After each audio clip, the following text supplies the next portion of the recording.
Hello everyone. Today we are going to discuss about a second PUC first chapter, that is electric charges and fields. I am making these videos to clear the points and also for CET helpful also.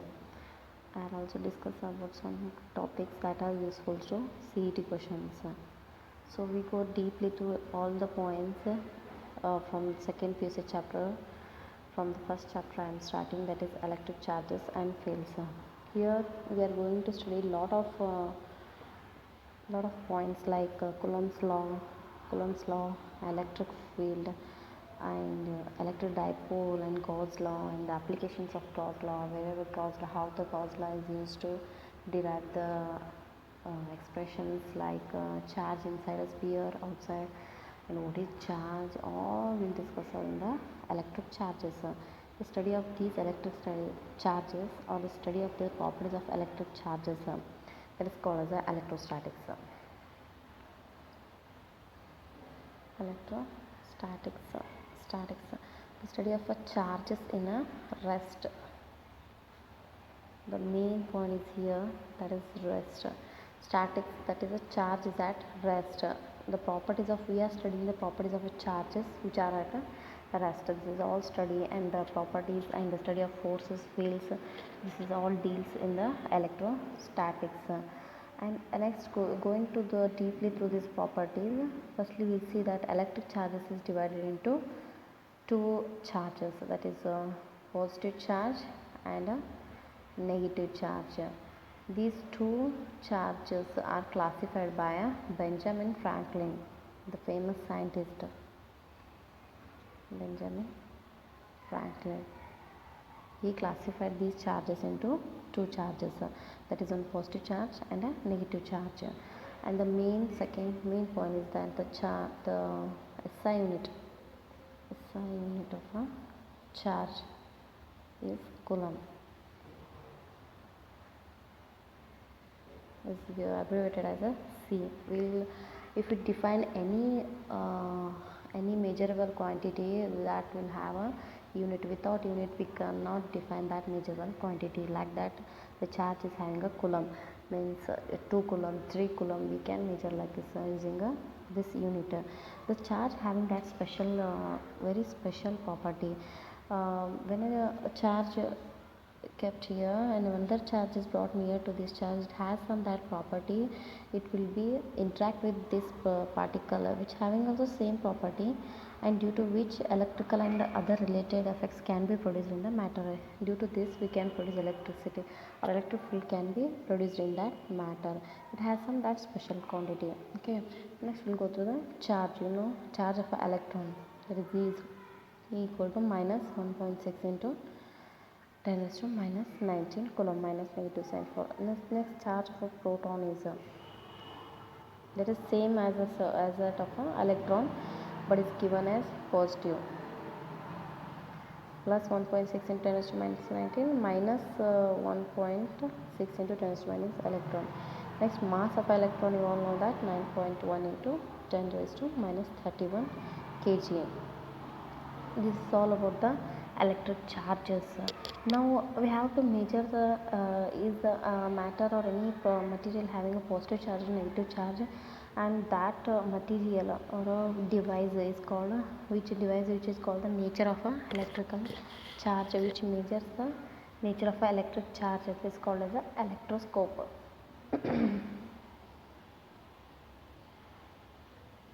The nature of an electric charge can be measured using this electroscope. Next comes the elementary charge. The magnitude of a charge it is the magnitude, how much it has a charge, like 3 coulomb, 4 coulomb. We can say elementary charge.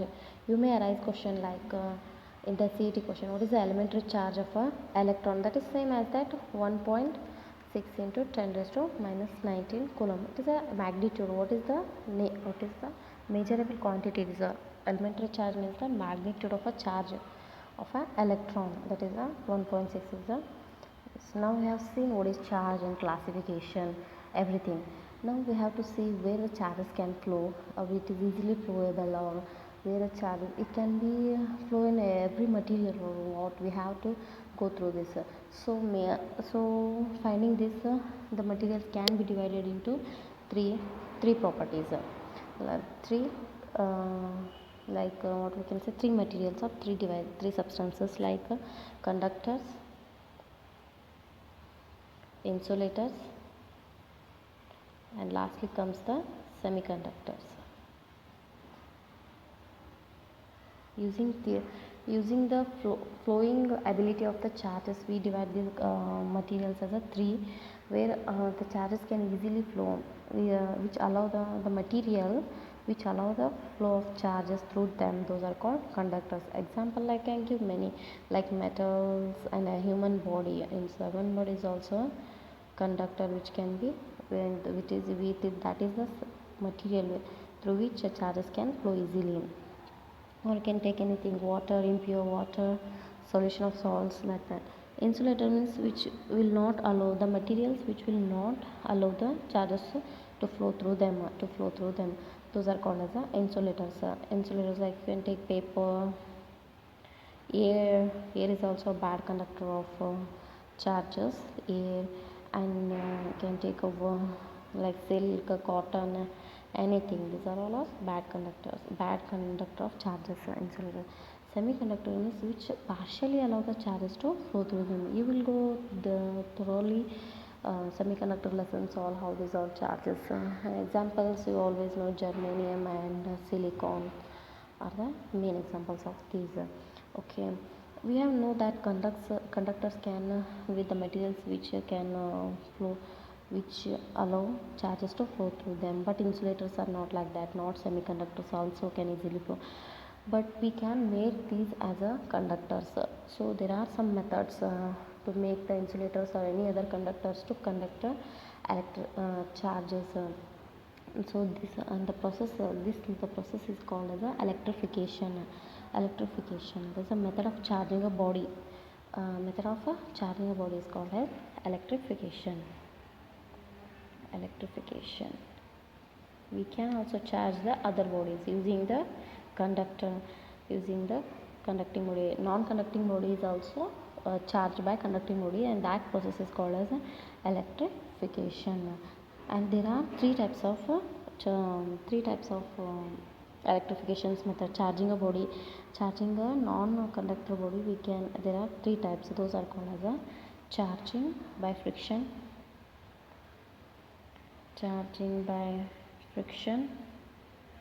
and next comes charging by conduction, and lastly comes charging by induction. And this is important point to be noted.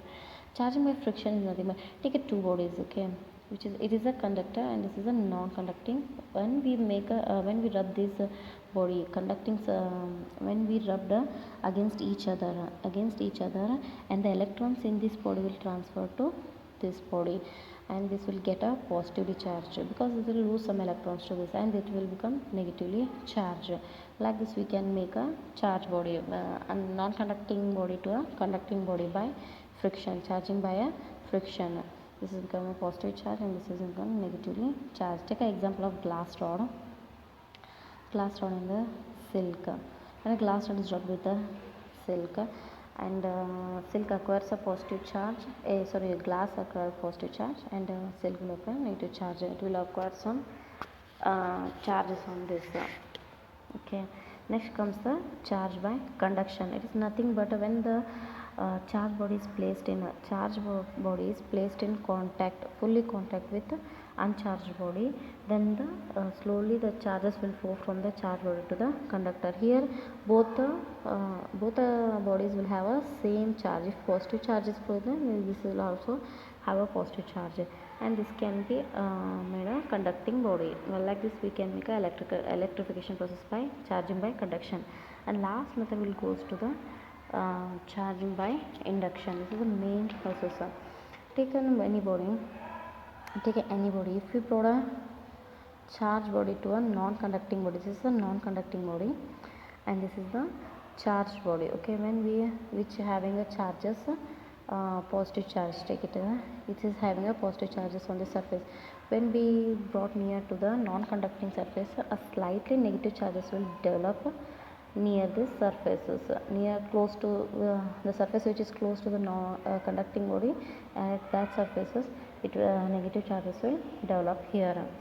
So in this process, here negative charges will develop at the surface. Opposite to this, here positive charges will be generated.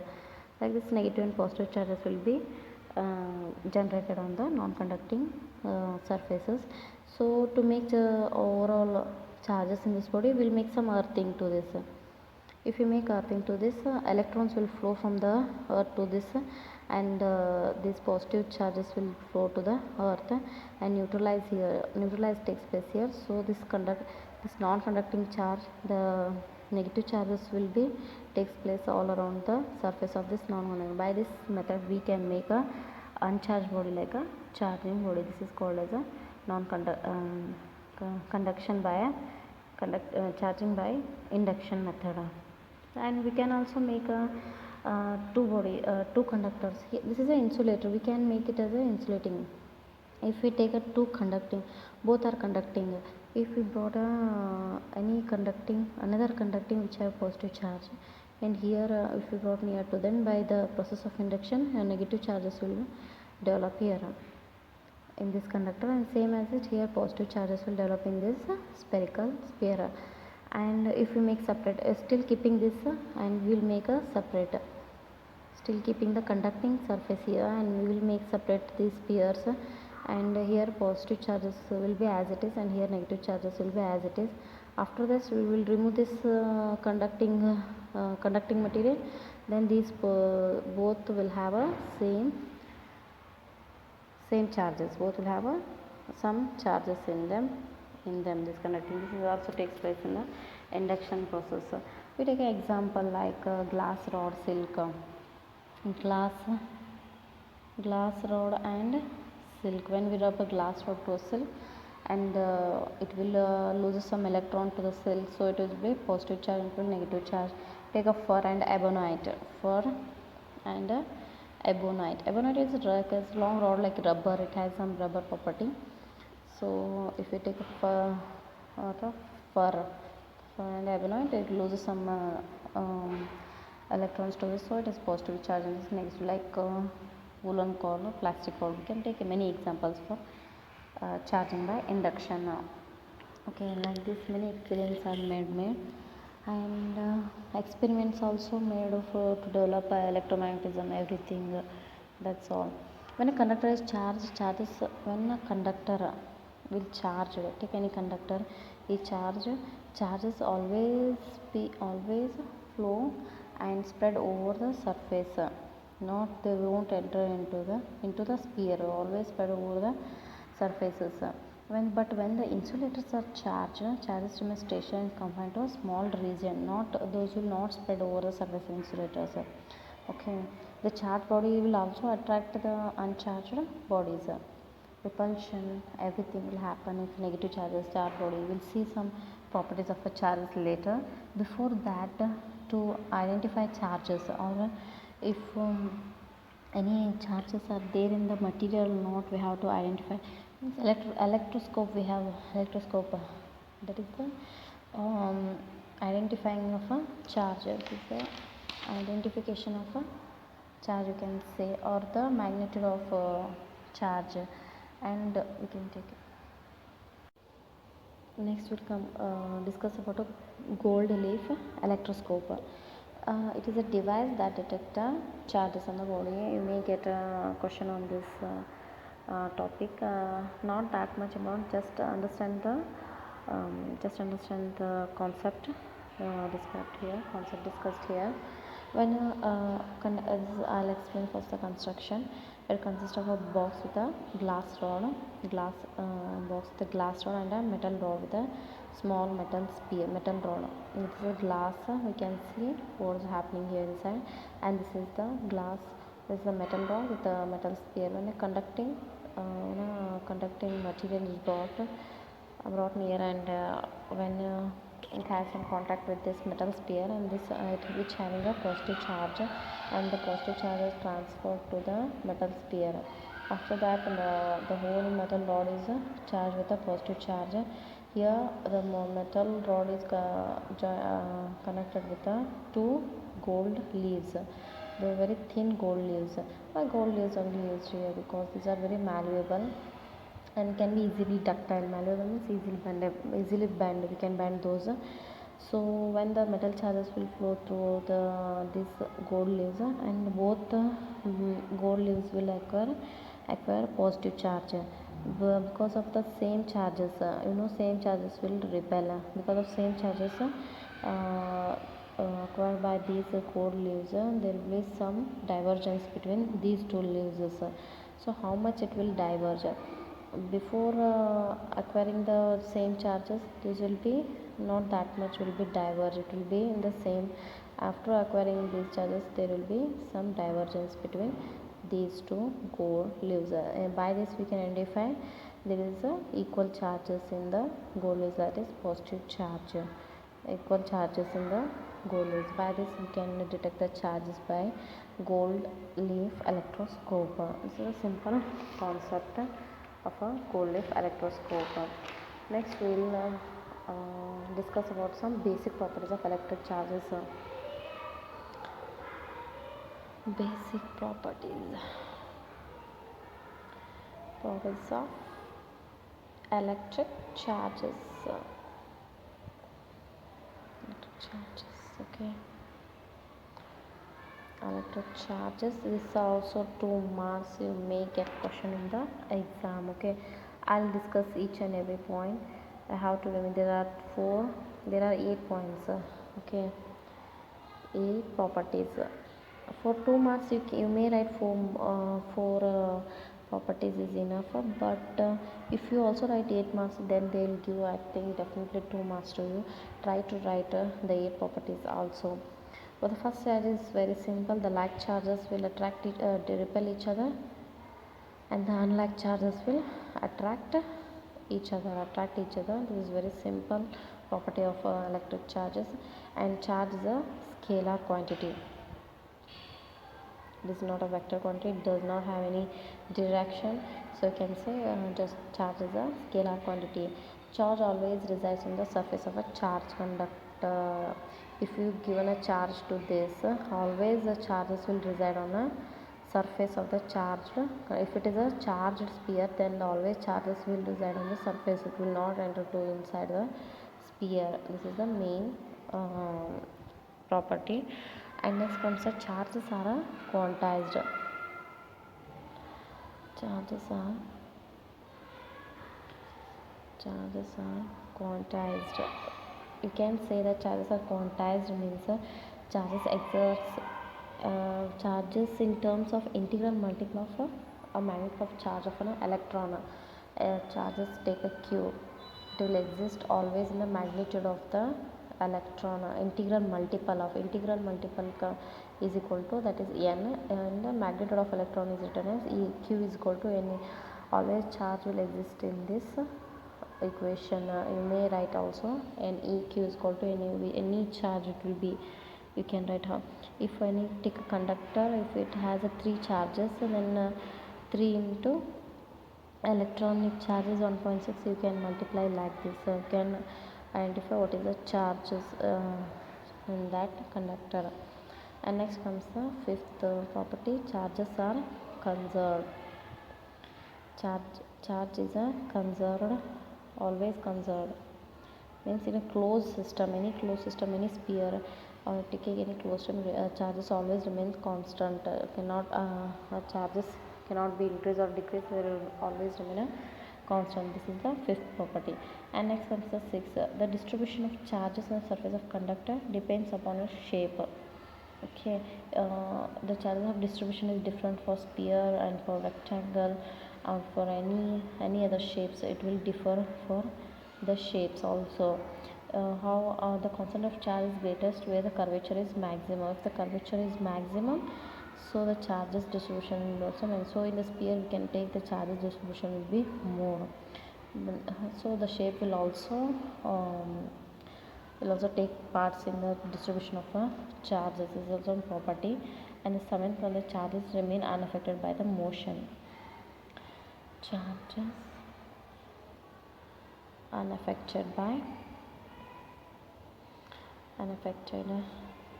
motion. Any material if it is in motion, the charges will not affect by its motion. Okay, here the charge is always associated with a mass. Charges associated with mass. Okay, these are some 8 properties. Remember easily, it is so easy. First one is like charge repel, and you can take a screenshot by stopping the video, and you can remember these shortcut points, so you can easily remember the point. If you read the sentences you cannot remember. First one, repel, attract, and scalar quantity, and sphere charges are always resides on the surface of the charge conductor, and the quantized and the charge is conserved, and shapes matters, and the charges distribution is unaffected by motion and associated with the mass. Okay, and quantization of charge was first suggested by experimental laws of electrolysis. Electrolysis, I think you heard the name. Current, the flow of current in the water, which due to the ions, so that's all comes from electrolysis. And the number of electrons of charge of magnitude, if q is equal to, you have seen the charge is quantized, q is equal to ne, and n is equal to q by a, the number of electrons for a charge of magnitude 1 coulomb. The number of n is the number of electrons. For electrons we are finding the number of electrons for a charge of magnitude. For a charge of magnitude 1 coulomb. For charge, if you given 1 coulomb, then the number of charges you can find by 1 coulomb by 1.6 into 10 raised to minus 19. So the number of charges, that is equal to 6.25 into 10 raised to 18. Remember this one, you may get a question in the CT questions also. The number q is equal to ne is a main formula. If they given a charge 1 coulomb or 2 coulomb, and if they ask a number of charges for a charge of magnitude 1 coulomb or 2 coulomb, 3 coulomb, you can get question, you can solve this. This is all about some basic properties of charges. Next we'll go to the main topic, or it's also one of the main important topic in this lesson, Coulomb's law.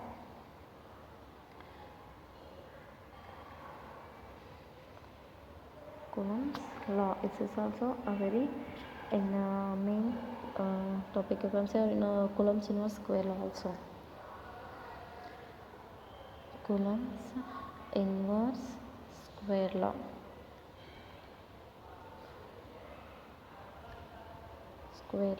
It is that some electrostatic force between the two charges, electrostatic force of attraction or repulsion, depending upon the charges are taken a positive, both the charges positive, then the force of repulsion takes place. If the both charge is positive or negative, then the attraction takes place. Now takes it's electrostatic force between force of attraction or force of repulsion between two static point charges, and that is directly proportional to the product of this magnitude of these charges.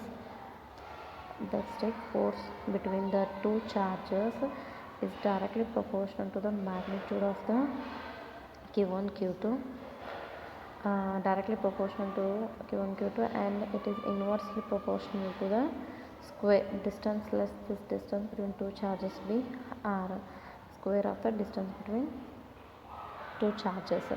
So you may write f is directly proportional to q1 q2 divided by r square, and remove the proportionality constant, f is equal to k into q1 q2 divided by r square.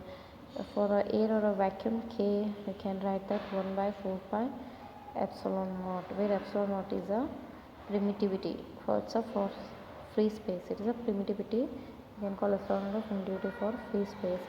That is the value of epsilon naught is 8.854 into 10 raised to minus 12 Fermi meter. This is all about the Coulomb's law, which force between the two. Now let's take two charges, q1 q2, and the force on this is charge q2, the force on the on charge q2 due to q1 is in this direction, f21. The force exerted by a charge q1 on q2, that is given by f21. F21 why means first you are applying a force on second charge due to first charge, so f21 is equal to 1 by 4 pi epsilon naught q1 q2 divided by distance between them, let's take a r21 vector, r21 square into r21 cap. This is the unit vector. When we take in the direction, the force is in this direction, we must write the unit vector, which is given that r21 is a r21 cap is a r21 vector divided by magnitude of that vector. We can write this r cap as this unit vector as in this manner. So same in that, if we apply force on q1 due to q2 charge, and the same we can write f12 is equal to 1 by 4 pi epsilon naught q1 q2 divided by r12 square. R12 it's also unit vector in that direction. Okay.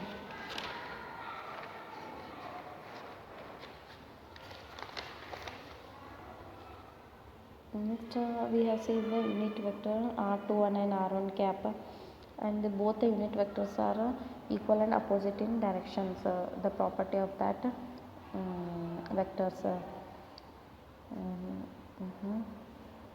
that is r21 cap equal to r12 cap minus, it is opposite in direction. So we know that f21, the charge due to first charge on second charge, was given by 1 by 4 pi epsilon naught q1 q2 divided by r21 square into r21 cap, and which is equal to r12 cap means we can write this as 1 by 4 pi epsilon naught q1 q2 divided by r21 square. In the place of r21 we can write minus r12 cap. So f21 will become minus, take this minus outside, 1 by 4 pi epsilon naught q1 q2 by r21 square r12 cap, which is equal to f12. The force, this is equal to the f12 minus, but and you can say that Coulomb's law follows the Newton's f21 is equal to minus f12. The force applied by the first charge and the second charge is equal and opposite in direction. Minus indicates opposite. The force exerted by this f, clearly say that f21, and this is the force f12 minus f12. The force, sorry for the distraction.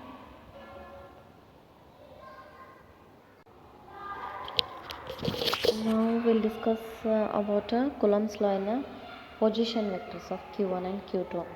Position vector means we have to take a origin like a O here, and r1 be a position vector due to q1 vector, position vector of q1, and r2 is a position vector of q2, and r21 is a position vector between q1 and q2. And now let's from the diagram we can see r1 is this vector, and this is a resultant vector. Origin to q2 is a resultant vector. We can say that r1 vector plus this r21 vector, which is equal to the r2 vector, that is a resultant vector. Or simply we can write r21 vector is equal to r2 vector minus r1 vector. They can also ask Coulomb's law on position vectors also. Now let's write Coulomb's law. Force on a q2 vector due to q1, that is on a f21 vector, is equal to 1 by 4 pi epsilon naught q1 q2 divided by r21 square. or r21 square and r21 cap, and we can also write this as a 1 by 4 pi epsilon naught q1 q2 divided by r21 cube r21. Let us multiply r21 and divide multiply and divide by r21 vector, r21 vector into and divide by r21, it will square is there and it will become a cube, and next this will become a is equal to 1 by 4 pi epsilon naught q1 q2 divided by r21 cube into r21 vector. We know that unit vector in direction of r21 cap is equal to r21 vector divided by magnitude of r21, and r21 into this will go this side, and r21 cap into unit vector into r21 is written as r21 vector. So q will come down. If unit cap is replaced by vector means you have to multiply one more magnitude of distance r21, so it becomes cube. Next we'll write 1 by 4 pi epsilon naught q1 q2. We know that r21 vector is the resultant vector of these two vectors, so r21 minus r2 vector minus r1 vector divided by r21, same as that we have to write magnitude r21 minus r1 whole raised to cube. Similarly, this is the force exerted by first charge on a second charge, same second on a first charge.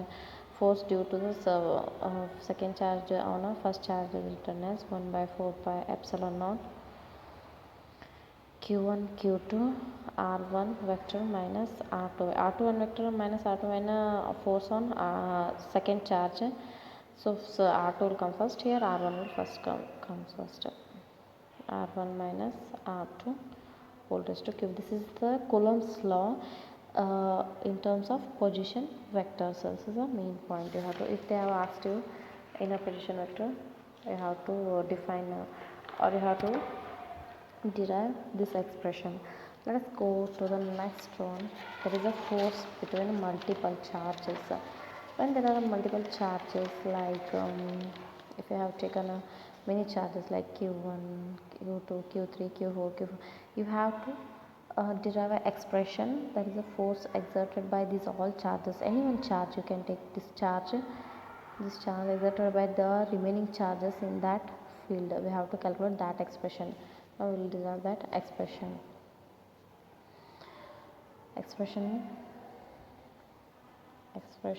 for a resultant force on a charge due to number of other charges, or simply you can say force between multiple charges. Force between multiple charges. If my teaching, if you this is a little bit slow for you, you can keep the speed of your YouTube playback speed high. Okay, charges. Okay, now let's take a 3 charges. For what, let us take a 3 charges. Okay, take a q1. I'm sorry, there was some little bit disturbance. So my video is not recorded, so I derived this much. So we can take only 3 charges, q1 q2 and q3 charges, and now we are going to derive an expression for force due to the other force on a charge due to the other charges. Okay, now we will derive force on a q1 charge due to these two charges, q2 and q3. The force is exerted by q2 on q is in this direction, f1 turn, and due to q3 on q1 is in this upward direction. So in the vector, you have studied the law of parallelogram, the resultant vector will be in the diagonal. We can also derive a resultant force also. First we'll derive the f1 force and f3 f1 2 forces, q force due to q2 and q1, force due to q3 and q1 is f1 3 force. So from the Coulomb's law we can write F4 by 4 pi r12 is the distance between q1 and q2, r13 is the distance between the q1 and q3 charge. From the Coulomb's law we can write the F1 F1 force F12 force as 1 by 4 pi epsilon naught q1 q2 divided by r12 square into r12 kappa. Next we will write the force F13 force, that is 1 by 4 pi epsilon naught q1 q3 divided by r13 square into r13 kappa. To get a resultant vector we have to add these forces. F1 force is equal to F1 vector is equal to F1 sorry F12 vector plus F13 vector. Will add those two forces, the above forces, equation 1 and equation 2. Will add these two forces is equal to 1 by 4 pi epsilon naught q1 q2 divided by r12 square into r12 cap plus 1 by 4 pi epsilon naught q1 q3 divided by r13 square into r13 cap. This is only two charges. Now force on a q1 due to q1 q2 q3 due to q2 q3 and so on raised to q1. So the expression will be F1 is equal to 1 by 4 pi epsilon naught q1 q2 divided by r12 into r12 cap plus 1 by 4 pi epsilon naught q1 q3 r13 square into r13 cap plus so on. Due to qn charge, the force will be 1 by qnth charge on a q1 charge, like this will be. So on charges will be, so on a nth charge qnth charge on a q1 will be 1 by 4 pi epsilon naught. q1 will be same because we are finding force on q1 charge, and then second charge will qnth charge divided by r1n square into r1n cap. So take the common whatever 1 by 4 pi epsilon naught and q1 is common, so taken those all points outside the bracket. 1 by 4 pi epsilon naught q1 we have taken, and whatever remaining you can write those q2. Here is a q2, here is a q3. q2 divided by r12 into r12 cap plus q3 divided by r13 square, sorry square I have right here, r13 cap and so on plus qnth charge divided by the position vector distance between that nth charge and that is r1n square into r1n cap. We may write the resultant force on a q1 is equal to 1 by 4 pi epsilon naught q1 into sigma. Summation you have to take all this expression you may write in the form of summation, that is I is equal to from 2 because q2 charge will start from 2, so I equal to 2 to n qi. If you start from 2 q2 divided by r1 is common, so r1 here 2 3 4 it will change from 2 3 I is equal to have to take r1y square into r1i cap. This is the final expression for the force due to the nth charge. Also you can take this is the resultant force on a charge q1 due to other charges in the field. Okay, I will move slowly. You can also take a screenshot or stop the video and you may write it down. So you have to make the notes. So by seeing and leaving it will be not remember to you, so please note it down so that will definitely use for you. And while solving some problems, F1 is calculated by applying a parallelogram law of vector. We have to apply this law of vector. Okay, electrostatic force between the given two charges it is unaffected by the other charges also. If we are now calculating the force due to this charge and this charge, and this the presence of this charge will be not affected to this force. Okay, this only force by affecting this force and will not go like this force, so this force will be in this direction only. This force will not affect this charge force. Okay, this is the main this is also main point. The force between two charges is affected by the medium medium will be affected, not the presence of other charges will not be affected. Force acts along the line joining the two vectors and it is mutual. And that is the Newton's third law of motion. I have already said that R21 cap is equal to minus R12 cap. Force between two charges are affected by presence of the other charges. You know that epsilon Farad meters is all are some points about the charges also. Dielectric, you will study about a dielectric medium, but it is different for different media. It has no unit. For air or vacuum, dielectric medium will be, we have to discuss that later. Force between two charges are affected by the presence of the charges also. Next we will see about the definition of a 1 coulomb or a unit positive charge. Okay, before going to that, we can also you know that epsilon naught is it's a primitive for a free space. If anything medium is a dielectric medium, that is given by dielectric constant epsilon naught r. It is for the medium, it is for the vacuum or air, it is for the medium, and it is a constant for dielectric medium, but it is different for different media. It has no unit. For air or vacuum it is a 1, but for any other medium it is greater than, always be greater than 1. Like example, for dielectric medium, for a paper it is a 3.5. For a glass epsilon naught epsilon r is equal to little bit 5, it is 5. And for water it is 80, and for metal it is really it is a infinity. Dielectric constant, that is the dielectric constant of some, you may get questions on CT. That is for paper, for glass, and this is for water, and this is for the metal, it is infinity. Okay, absolute permittivity of the medium, absolute, the formula is given that absolute of any medium is equal to permittivity. We can calculate the absolute permittivity of any medium is equal to epsilon naught into epsilon naught r. This is the formula of a medium. This is for free space, and this is for that dielectric medium. And the Newton is Coulomb square per Newton per meter square, Fermi meter per meter. Okay, and you also know the value of 1 by 4 pi epsilon is equal to 9 into 10 raised to 9 meter per Fermi. This is the value, or you can 1 by 4 pi, this is the exact value, 9 into 10 raised to 9, remember this. And epsilon naught r increases with temperature.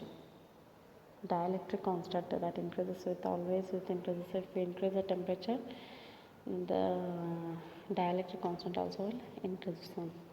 Now the definition of the 1 coulomb. Definition of 1 coulomb or a unit positive charge. 1 coulomb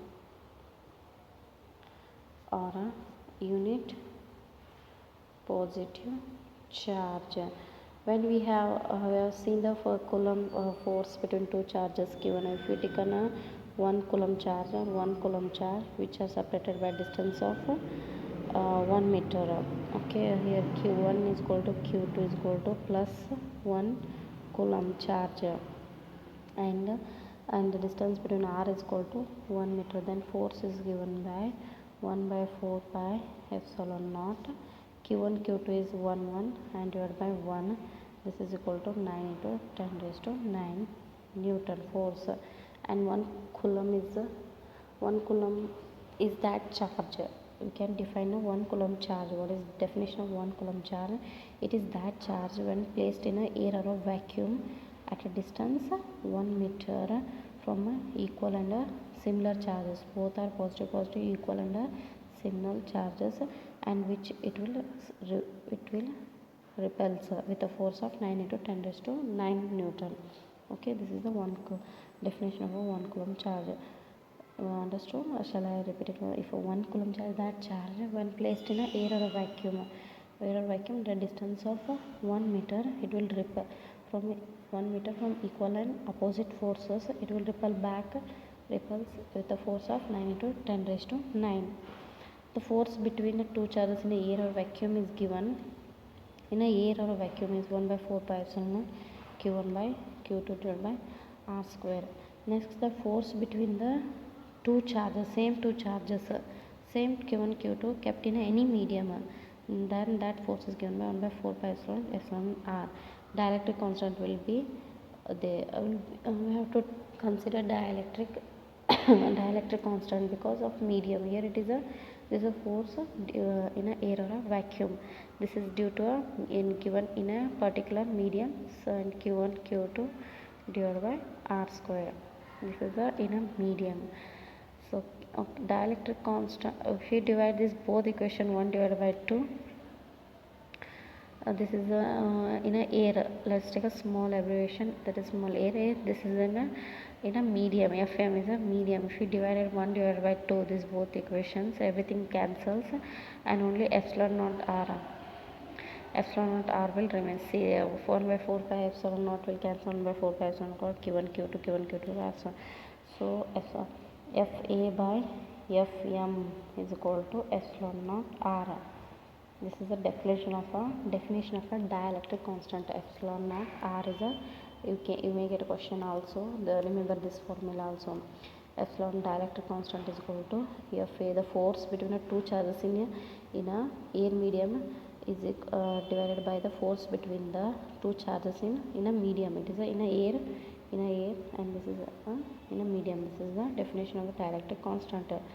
Is defined as a ratio of a force between 2 point charges placed in a air or a vacuum to the force between the same two charges placed in a medium. This is the dielectric constant, definition of dielectric. These are some important points. After discussing about each and every topic, every one small topic, I'll discuss some note section.